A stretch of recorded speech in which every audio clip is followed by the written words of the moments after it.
राज्याचे दिवंगत उपमुख्यमंत्री अजित पवार यांच्या दुर्दैवी विमान अपघाताला आज 1 महिना पूर्ण झाला आहे। त्या विमान अपघाताची चौकशी तर सुरू आहे, परंतु अजित पवार यांचं राजकीय, सामाजिक आणि कौटुंबिक काम जे आहे ते खूप मोठं होतं। आणि हे अजित पवारांचं कुटुंब म्हणजे फक्त त्यांचं पवार कुटुंब नव्हतं, तर संपूर्ण राष्ट्रवादी पक्ष हा त्यांचा कुटुंब होता।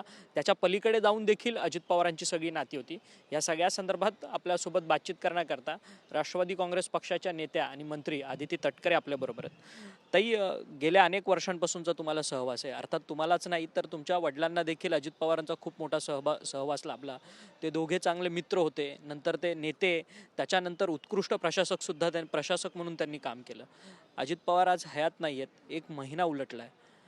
काय आठवणी आहेत आणि अजित पवारांशी शेवटचं तुम्ही कधी बोलणं झालेलं होतं?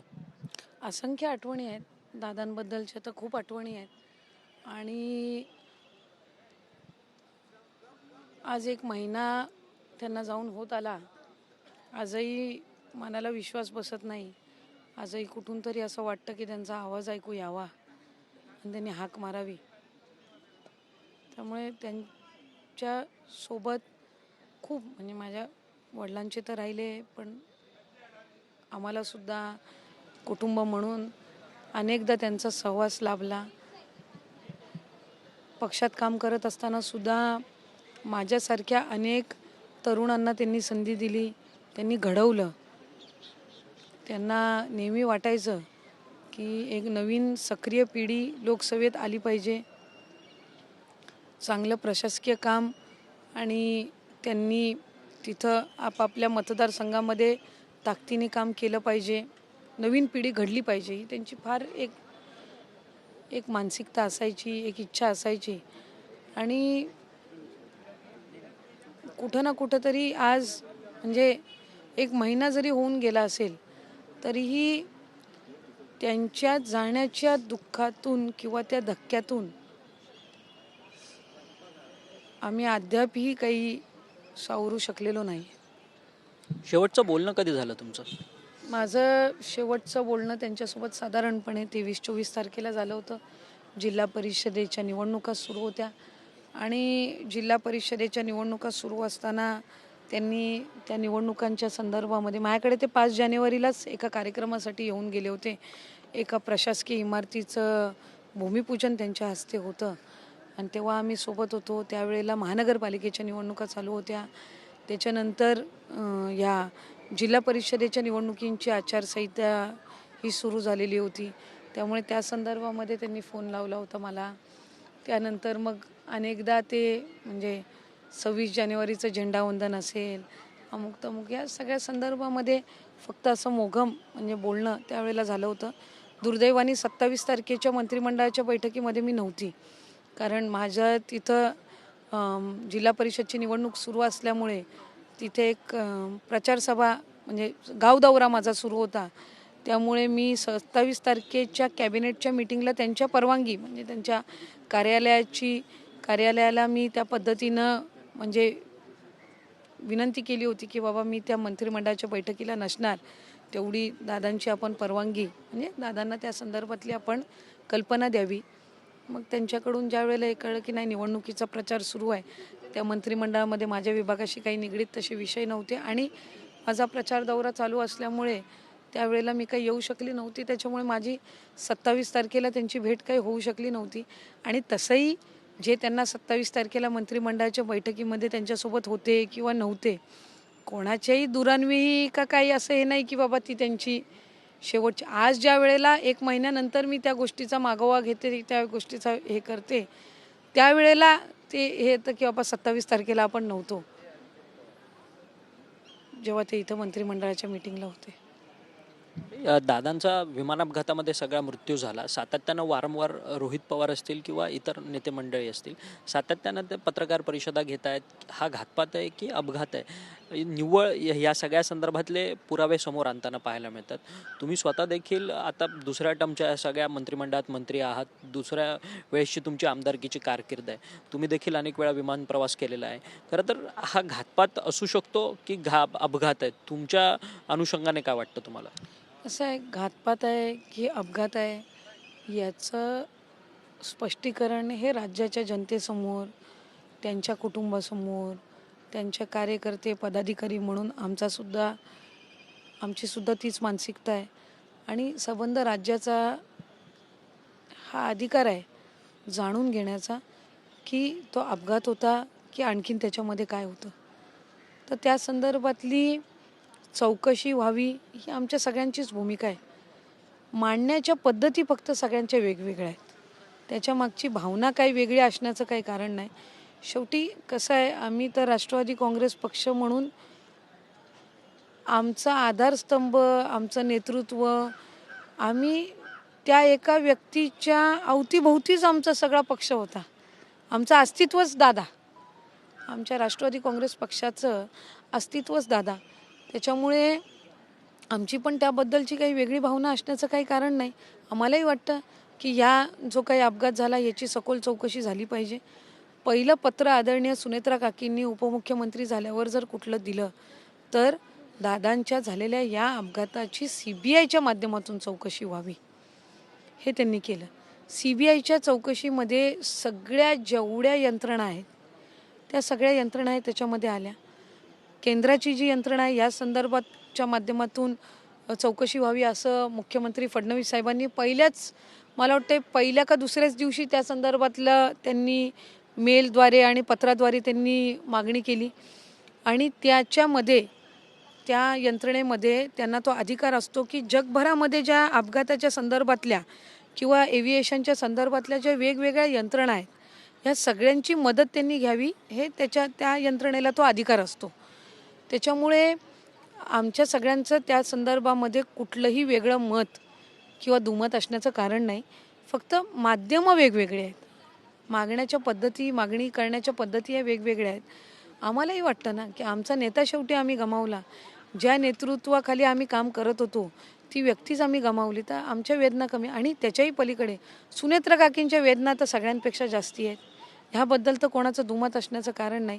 सर्वात जास्ती जर कुणी गमावलं असेल, जर कोणावर हा दुःखद प्रसंग सर्वात जास्ती जर आघात कोणावर झाला असेल तर तो सुनेत्रा काकींवर झाला. आज ते दुःख एका बाजूला मनामध्ये ठेवून त्या दुःखासोबत झुंज देत, त्या वेदनांसोबत झुंज देत त्यांनी उपमुख्यमंत्री म्हणून आमच्या सगळ्यांच्या आग्रहाखातर जबाबदारी घेतली. राष्ट्रीय अध्यक्ष म्हणून त्यांची एकमताने निवड झाली. ती जबाबदारी ते आज घेतल्या. ती का घेतली? कारण त्यांनी त्यांच्या मनोगतामध्ये सुद्धा सुनेत्रा काकी म्हटल्या की फक्त जय आणि पार्थ हे दादांचं कुटुंब नाही, तर राष्ट्रवादी काँग्रेस पक्ष हा दादांचं कुटुंब म्हणून त्यांनी मानला. आज जेवढे त्यांच्यासोबतचे क्षण आहेत त्याच्यापेक्षा कमी जास्त हे कार्यकर्ते म्हणून आमच्यासोबतचे दादांचे क्षण व्यतीत दादांनी केले. नातं हे वेगवेगळं राहिलं पण शेवटी सगळ्यांचं आमचं दादांसोबतचं एक जिव्हाळ्याचं नातं. त्यामुळे आज सुनेत्रा काकींचं दुःख हे सर्वात मोठं आहे. त्यांना वाटत नाही का हो की ह्याची चौकशी व्हावी? तर वाटतं, पण ते व्यक्त होण्याची त्यांची पद्धत वेगळी आहे, मागणी करण्याची त्यांची पद्धत वेगळी आहे. याचा अर्थ असा नाही की कोणाला कमी आहे दुःख, कोणाला जास्त आहे, का कोणाला जास्ती वाटतं की ह्याची चौकशी व्हावी, कोणाला कमी वाटतं, असं नाही. महाराष्ट्रातल्या जनतेतल्या प्रत्येकाला वाटतं की त्याची चौकशी व्हावी. आम्हाला सगळ्यांनाही वाटतं की त्याची चौकशी व्हावी. ती चौकशी होत असताना ज्या यंत्रणेच्या माध्यमातून ती चौकशी होते त्याचा एक जबाबदार अधिकारी नेमला जावा. त्या अधिकाऱ्यांनी चौकशी कुठपर्यंत आली, त्या चौकशीमध्ये काय काय निष्पन्न झालेलं आहे, काय काय माहिती मिळालेली आहे याची ऑथेंटिक माहिती ही त्यांनी राज्याच्या जनतेला आणि आम्हाला सगळ्यांना द्यावी, ही साधारणपणे आमची भूमिका आहे. परंतु आमदार रोहित पवार हे तुमच्या पक्षातल्या नेत्यांना डिरेक्टली टार्गेट करतात का? ज्या पद्धतीने काल देखील विधान भवनामध्ये त्यांनी माध्यमांशी उत्तर देताना म्हणाले की राष्ट्रवादीचे ते 4 नेते अर्थात प्रफुल्ल पटेल, सुनील तटकरे, छगन भुजबळ, धनंजय मुंडे हे 4 जण सुनेत्रा पवार यांना प्रेशराईज त्यांनी केलं. त्यांनी उपमुख्यमंत्री पदाची त्यांना शपथ घ्यायला लावली. त्यांना सुनेत्रा पवार काकींना ते कोणत्याही पद्धतीने त्यांना हातामध्ये पकडत होते. अशा पद्धतीचे नाना विविध आरोप जे आहेत ते रोहित पवारांकडनं झाले या माध्यमातून. असं सुनेत्रा काकी कधी त्यांना म्हटल्या का? आज आदरणीय अजितदादांच्या पश्चात त्या माऊलीने जबाबदारी घेतली. ती जबाबदारी त्यांनी घ्यावं हे चुकीचं कुठे त्यांनी केलंय का? कोण म्हणू शकेल का की बाबा सुनेत्रा काकींनी आज उपमुख्यमंत्री म्हणून किंवा राष्ट्रीय अध्यक्ष म्हणून जबाबदारी दादांच्या पश्चात घेतली, ही चुकीची घेतली. हे कोणाचं म्हणणं आहे का? आमचं तेच आहे की जे दादांनी उभं केलं 2024 आम्ही दादांच्या नेतृत्वाखाली सगळे निवडून आलो. तुम्ही पत्रकार म्हणून किंवा वर्तमानपत्र असतील, प्रसारमाध्यमं, आपण राष्ट्रवादी काँग्रेस पक्षाच्या दोन्ही पक्षांचा उल्लेख करत असताना आपण काय करता? आणि अजित पवार गट. मग आम्ही आज त्या गटाचे आमदार, आम्ही त्या पक्षाचे आमदार आहोत, आम्ही कार्यकर्ते आहोत. आमच्या सर्व कार्यकारिणींनी, राष्ट्रीय कार्यकारिणींनी, प्रदेश कार्यकारिणींनी, आमदारांनी, जिल्हाध्यक्षांनी जर ही भूमिका घेतली असतील की दादांच्या पश्चात ती जबाबदारी सुनेत्रा काकींनीच घ्यावी, तर ही चूक आहे का? ही चूक आहे का? नाही. आमच्या आग्रहाखातर त्यांनी ती जबाबदारी घेतली. प्रफुल्ल पटेल साहेब, सुनील तटकरे साहेब, भुजबळ साहेब, दिलीप वळसे पाटील साहेब, हसन मुश्रीफ साहेब, दिलीप वळसे पाटील, धनंजय मुंडे साहेब, हे आज कोर कमिटीमध्ये आहेत का? का ते आजच दिसत आहेत का? हे प्रदेशाध्यक्ष किंवा राष्ट्रीय कार्याध्यक्ष, भुजबळ साहेब मंत्री किंवा राष्ट्रीय कार्यकारिणीमध्ये, मुश्रीफ साहेब, धनंजय मुंडे साहेब, दिलीप वळसे पाटील साहेब, हे कोर कमिटी ही दादांनी बनवलेली कोर कमिटी, बरोबर? हे आज दादांच्या नंतर त्या खुर्च्यांमध्ये बसलेत का? दादा असताना पण ते होते, बरोबर आहे. आता दादांच्या खुर्चीत सुनेत्रा काकी बसल्या आणि त्यांच्या बाजूला जी दादांनी कोर कमिटी दादांनी नेमलेली होती ते आज तिथं आहेत. ते त्यांची जबाबदारी पार पाडतायत, काकी त्यांची जबाबदारी अध्यक्ष म्हणून पार पाडतायत. त्याच्यामुळे याच्यामध्ये कुणी का राजकारण शोधावं, हे माझ्यासारख्या कार्यकर्त्याला हा पडलेला प्रश्न आहे. प्रत्येक पक्षाचं आपापलं स्वतंत्र अस्तित्व आहे तर आहे.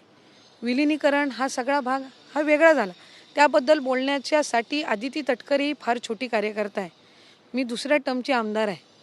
मला तिथल्या वरिष्ठ नेत्यांबद्दल, श्रद्धेय पवार साहेब तर लांबची गोष्ट, त्याच्याबद्दल तर आमच्या पक्षातले वरिष्ठ नेते पण कधी बोलणार नाही. कारण त्यांच्याबद्दलचा असणारा आदर हा आमच्या सगळ्यांच्या मनामध्ये फार मोठा आहे. आमच्या पक्षातलं कधी सुप्रियाताईंबद्दल सुद्धा कोण बोलणार नाही. कोणी आमदार बोलला का आजपर्यंत? नाही, कधी बोलणारही नाही. ते दादांनी दिलेली आमच्यावरची शिकवण आणि संस्कार आम्ही कधी सोडणार नाही. आम्ही जयंत पाटील साहेबांवरही कधी बोलणार नाही. आम्हाला तो अधिकार नाही. आम्ही पहिल्या दुसऱ्या टर्मचे आमदार, आम्ही दादांच्या हाताखाली तयार झालेले आमदार. आम्हाला आमचे हे रोहित पवार का बोलतात सातत्यानं? कसं आहे, मी माझ्याबद्दल बोलू शकते. राजकारण रोहित पवार ह्या सगळ्या संदर्भात करतात का ह्या सगळ्या गोष्टी? मी फक्त माझ्याबद्दल बोलू शकते. दुसऱ्याबद्दल दुसऱ्यांनी कशा पद्धतीनं बोलावं हे मांडण्याचा नैतिक अधिकार मला नाही. पण आज ह्या ज्या नेते मंडळींवर आमच्या टीका होते, हे आज नेते म्हणून आहेत का हो? का हे आज प्रदेशाध्यक्ष का राष्ट्रीय कार्याध्यक्ष म्हणून आहेत का आज मंत्री म्हणून आहेत का? हे दादांसोबतही त्या वेळेलाही होते आणि आज सुनेत्रा काकींसोबत ते आहेत. ते त्यांना सुनेत्रा वहिनी म्हणून संबोधित करतात. मी सुनेत्रा काकी म्हणून हाक मारते. पण वहिनी म्हणून, एक भगिनी म्हणून, एखाद्या गर्दीच्या ठिकाणी आपण जात असताना त्यांना धक्का लागू नये म्हणून, तर ह्याच्यामध्ये काय म्हणजे कुणी ह्याला वेगळ्या चुकीच्या नजरेने किंवा मताने बघण्याचं कारणही काय आहे? आज आम्ही महिला म्हणून काम करतो ना. आज ती आमची माऊली ह्या अवघड प्रसंगामध्ये त्यांनी जबाबदारी घेतलेली आहे. त्यांनी का ह्या गोष्टींना सामोरं जावं? त्यांचं दुःख आत्ता ज्या त्या दुःखातून जात आहेत, हे दुःख काय कमी आहे का? की ह्या सगळ्या आपण चौकटीमध्ये आणि ह्या सगळ्या ह्याच्यामध्ये आपण त्यांना का टार्गेट करावं किंवा त्यांना ह्या सगळ्यातलं उत्तर द्यायला आपण का लावावं की हे चूक आहे का बरोबर आहे? आज हा वेळ प्रसंग आहे का? त्या कुठल्या दुःखातनं जात आहेत? त्या दादांची जबाबदारी घेण्याचा प्रयत्न करत आहेत. आणखीनही त्या धक्क्यातनं त्या सावरल्या नाहीत आणि आपण अशा पद्धतीनं त्यांना त्या सगळ्या ह्याच्यात मांडणं हे फार चुकीचं आहे. आणि आपण ह्या सगळ्या गोष्टी ह्याच्यातून त्यांना आपण जायला लावू नये असं माझं स्वतःचं याबद्दलचं मत आहे. परंतु सुनेत्रा वहिनींना टार्गेट करता करता तुमच्या चारही नेत्यांना टार्गेट केलं जातं आहे, त्यांना विलन बनवलं जातं आहे. सातत्यानं त्यांच्या विरोधातली वक्तव्य चारही नेत्यांच्या संदर्भातली विरोधी बाकावरतून येताना पाहायला मिळत आहेत. हे षडयंत्र नाही का हे सगळं ज्या पद्धतीने हे घडतंय ते? नाही, कसं आहे, ती 4 नेते आज अजितदादांसोबत आहेत का? ते आधीपासूनच आहेत. ते प्रदेश अध्यक्ष, राष्ट्रीय कार्याध्यक्ष, मंत्री, कोर कमिटी ही आधीपासूनच आहे ना. ही काही नव्याने नेमली गेली का? तर नाही. ही आधीपासून होती. ते दादांसोबत कालही होते, ते दादांसोबत आजही आहेत, ते दादांसोबत उद्याही राहणार आहेत. आत्ता ते सुनेत्रा काकींसोबत आहेत, कारण आता दादांच्या पश्चात सुनेत्रा काकींनी ती जबाबदारी घेतलेली आहे. त्याच्यामुळे या गोष्टीमध्ये राजकारण का असावं? बरं त्यांच्या म्हणजे आमच्यातलं कोण आमदार म्हणतंय का की तिकडं काय चाललंय का त्यांचं कोणी नाही बोलणार. हो, आम्हाला दादांना गमावलेलं दुःखच आमच्यासाठी एवढं मोठं आहे ना. आम्ही त्याच्यातून सावरायचा प्रयत्न करतोय. आम्हाला कुठं राजकारण करायचंही नाही आणि कुठं राजकारण बघण्याची आमची मानसिकताही नाही, कुठल्याही आमदाराची, कोणाचीही नाही. त्याच्यामुळे ते का त्या चौघांवर टीका करतायत का एखादी कुठली कसं आहे, आपण सामाजिक राजकीय जीवनामध्ये वावरत असताना एखाद्या प्रसंगातून सामोरं जात असताना एक म्हणतो ना आपण काय त्याला आपण म्हणतो एखादी कॅलॅमिटी झाल्यानंतर वगैरे आपण त्याच्यातून रिकवर किंवा हे सगळं त्याचं हे कशा पद्धतीनं आपण करावं ह्याच्या वेगवेगळ्या पद्धती असतात. लांबून टीका करणं सोपं असतं, त्या प्रसंगाला सामोरं जाणं हे अवघड असतं. आज त्या चौघांनी किंवा आम्ही सगळ्या विधिमंडळातील आमच्या आता आम्ही आमदारांनी जर एकमताने सुनेत्रा काकींना निवडलं असेल तर आम्ही आमदार चुकीचे आहोत का? आमची भूमिका चुकीची आहे का? तर नाही. आमच्या ज्या भावना दादांप्रती होत्या त्या भावना आता सुनेत्रा काकींप्रती आहे, ह्या भावनेने आम्ही ते करतोय. त्याच्यामुळे एखाद्या कोणाच्या काही विचारांपासून का मनापासून काही वेगळं होत असेल म्हणून कोण चुकीचं आहे असं होत नसतं. आम्ही ह्या टीकेला सामोरं जायला आम्ही सगळ्यांनी मानसिक तयारी ठेवली. आमच्यासाठी हे महत्त्वाचं आहे की हा पक्ष आदरणीय अजितदादांच्या नेतृत्वाखाली होता. आम्हाला अजितदादांच्या नावानेच जे वलय, चांगल्या अर्थाने मी म्हणते, जे वलय, जी क्षमता, जी शिकवण, जे विचार अजितदादांनी ह्या राष्ट्रवादी काँग्रेस पक्षा, अजित पवार गट ज्याला आपण तिथं संबोधित करता, आम्हाला त्या विचारांनीच दादांच्या लेगसी आम्हाला पुढं न्यायची आहे. आम्हाला कामांच्या रूपाने आम्हाला कार्यकर्ते म्हणून दादांचाच विचार हा पुढं न्यायचा आहे. आणि सुनेत्रा काकी या पुढच्या कालावधीमध्ये आमचं नेतृत्व करणार.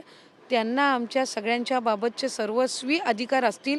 हा निर्णय आम्ही कार्यकर्ते म्हणून घेतलेला आहे. त्याच्यामुळे आमचं सगळं हे आम्ही सुनेत्रा काकींकडे सोपवलेलं आहे.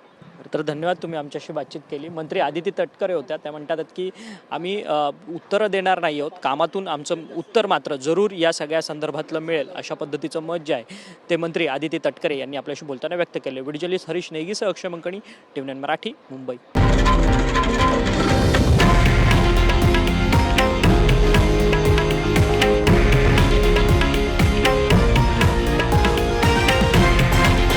हे आहे देशातील नंबर 1 न्यूज नेटवर्क आणि आपण पाहत आहात TV9 मराठी, एकमेव.